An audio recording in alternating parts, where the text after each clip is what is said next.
मी हनुमान जोगदंड. आज आपण आहोत खानदेश जळगाव येथे. जळगाव येथे आपण जेव्हा आलोत आणि मला एका गोष्टीची माहिती मिळाली की सर्वसामान्य कुटुंबातून बीड जिल्ह्यातून आलेला मुलगा आज विकास अंडावाला हे शॉप टाकलेला आहे आणि मी माझ्या आयुष्यात प्रथमच अंड्याचे 150 पेक्षा जास्त प्रकार पाहिलेले आहेत.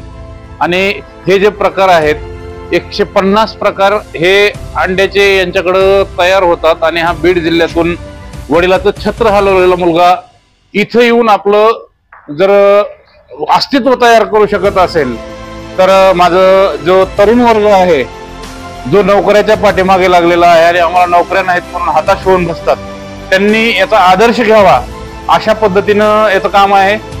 तर विकास अंडे यांच्याशी आपण भेटणार आहोत. बीड जिल्ह्यातून एका छोट्याशा खेड्यातून आलेला हा मुलगा आज एक चांगला उद्योजक म्हणून इथं काम करतोय. तर पाहूयात की कशा पद्धतीनं त्यांचं हे सेटअप आहे. या सेटअपच्या माध्यमातून असं कोणालाही वाटणार नाही की हे सर्वसामान्य कुटुंबातील एक मुलगा करू शकतो. या पद्धतीनं सेटअप आहे. 150 पेक्षा जास्त प्रकार इथं चालत असून साधारणपणे 3 शाखा त्यांनी आता चालू केल्या आहेत. आणि सगळ्यात महत्वाची गोष्ट म्हणजे आज आपल्याला जर कुठला धंदा करायचा असेल तर आपण कुणाची तरी फ्रँचायझी घेतो आणि त्या फ्रँचायझीच्या माध्यमातून काम करतो. साधा चहा जर करायचा असेल तर फ्रँचायझी घेतो आणि फ्रँचायझीच्या माध्यमातून काम करतो. यामुळं जो होणारा बेनिफिट आहे तो सगळा फ्रँचायझीच्या मालकाला जातो. आणि आपण एक ब्रँड तयार करून कशा पद्धतीनं एका सर्वसामान्य आणि वडिलाचं छत्र नसलेल्या कुटुंब. नमस्कार सर, नाव? शंकर भवर. शंकर भवर सर, इथं बीड जिल्हा सोडून तुम्हाला जळगाव मध्ये येऊन हा धंदा करावा असं काय संकल्पना काय होती? संकल्पना अशी की वडील इथे कामाला आले, वडील कामाला आले, इथं स्थायिक झाले. त्यानंतर जन्म आमचा इथेच झाला. वडील वारल्यानंतर मग करायचं काय पुढे हा प्रश्न मोठा होता. शिक्षण चालू होतं. शिक्षण सुरू असताना एक अशी संकल्पना आली, एक छोटासा व्यवसाय सुरू करून. सुरुवात एक छोट्याशा गाडीवरून केली, हातगाडीवरून. त्याचं रूपांतर हळूहळू सुरू.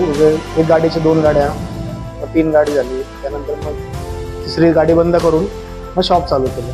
आता या व्यवसायामध्ये मला 14 वर्ष पूर्ण झाली. 14 वर्ष तुम्हाला या व्यवसायामध्ये पूर्ण झाली, बरोबर आहे. 14 वर्ष जेव्हा तुम्ही हा व्यवसाय चालू केला तेव्हा इतर जे युवक वर्ग आहे किंवा तरुण पिढी आहे त्यांच्यासारखं तुम्हाला असं नाही वाटलं का कुणाची तरी आपण फ्रँचायझी घ्यावा, मोठं काहीतरी टाकावा किंवा त्या फ्रँचायझीच्या माध्यमातून आपला धंदा जास्त होईल असं नाही वाटलं? नाही, तो विचार आला होता मनामध्ये. पण म्हटलं आपण मेहनत आपण पूर्ण करायची, तो फक्त त्याचं ब्रँडिंग करेल. त्याचं ब्रँडिंग करून तो बेनिफिट म्हणजे माझ्यापेक्षा असं बेनिफिट तोच घेणार.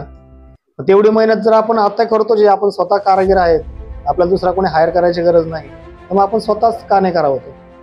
त्यामुळे मग स्वतःच ब्रँडिंग केलं आणि स्वतः. साधारणपणे बीड जिल्हा हा ऊसतोड कामगारांचा जिल्हा म्हणून ओळखला जातो. ऊसतोड कामगारांचा जिल्हा म्हणून ज्या जिल्ह्याची ओळख आहे तिथून भोर साहेब इथं आलेले आहेत. पाटोदा तालुक्यात मुगाव आहे. मुगाव माझील सर्वसामान्य कुटुंबातील मुलगा आज एक चांगला उद्योजक म्हणून खानदेशामध्ये, विशेष म्हणजे खानदेशामध्ये लोक म्हणतात माझा व्यवसाय माझ्या गावातच असला पाहिजे. आपला जिल्हा सोडून, मराठवाडा सोडून, पश्चिम महाराष्ट्रामध्ये येतो, पश्चिम महाराष्ट्र सोडून खानदेशात येऊन आपलं अस्तित्व निर्माण करण्याचं त्यांनी काम केलेलं आहे.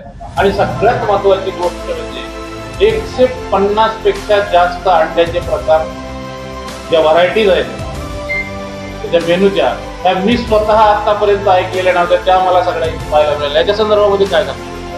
सुरुवातीला ज्यावेळेस सुरू केलं तर एक विचार केला, प्रत्येकाचा व्यवसाय तर सेम आहे. अंड्याची गाडी म्हटलं मग लोक म्हणतील नवीन काय. मग एक विचार असा केला, आपण जर नवीन काय केलं तरच आपलं नाव पुढे होणार. नाहीतर मग प्रत्येक ठिकाणी, प्रत्येक गावात, प्रत्येक शहरामध्ये गाड्या तर आहेच, नवीन तर काहीच नाही. आपण काय नवीन देऊ शकतो जेणेकरून आपलं नाव मोठं होईल आणि आपला स्वतःचा एक ब्रँड तयार होईल. त्यामुळे मी नवीन नवीन गोष्टी शिकत गेलो. शिकत शिकत शिकत मग खूप भरपूर व्हरायटीज चांगला शिकलो आणि कस्टमरांना त्या आवडल्याही.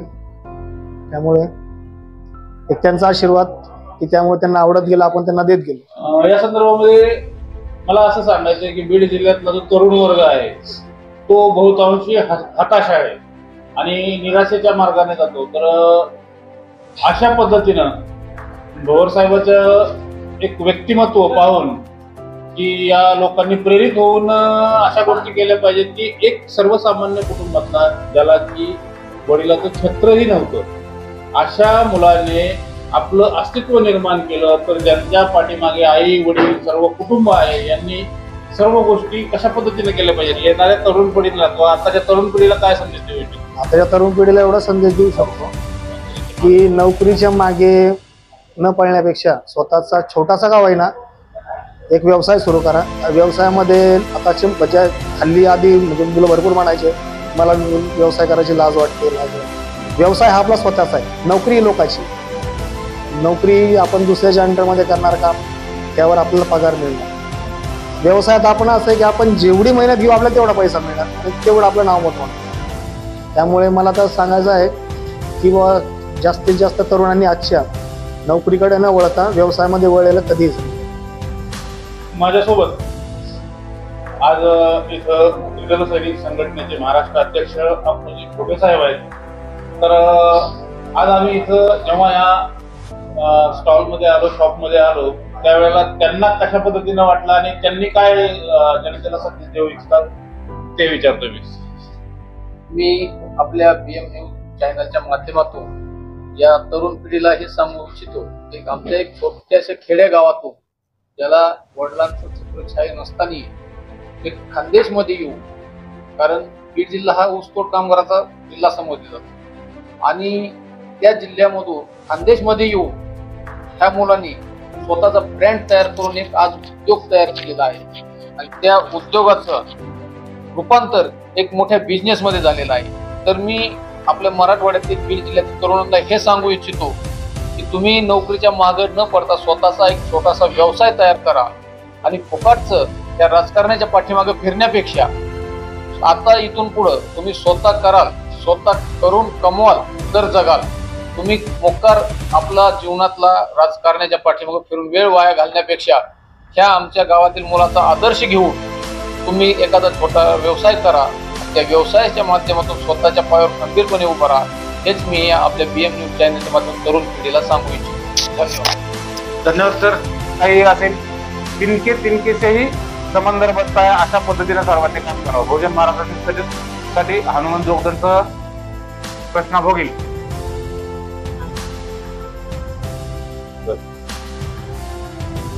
आपण पाहतोय की कशा पद्धतीनं एखादा रोपट लावल्यानंतर त्याचं वटवृक्ष होतो.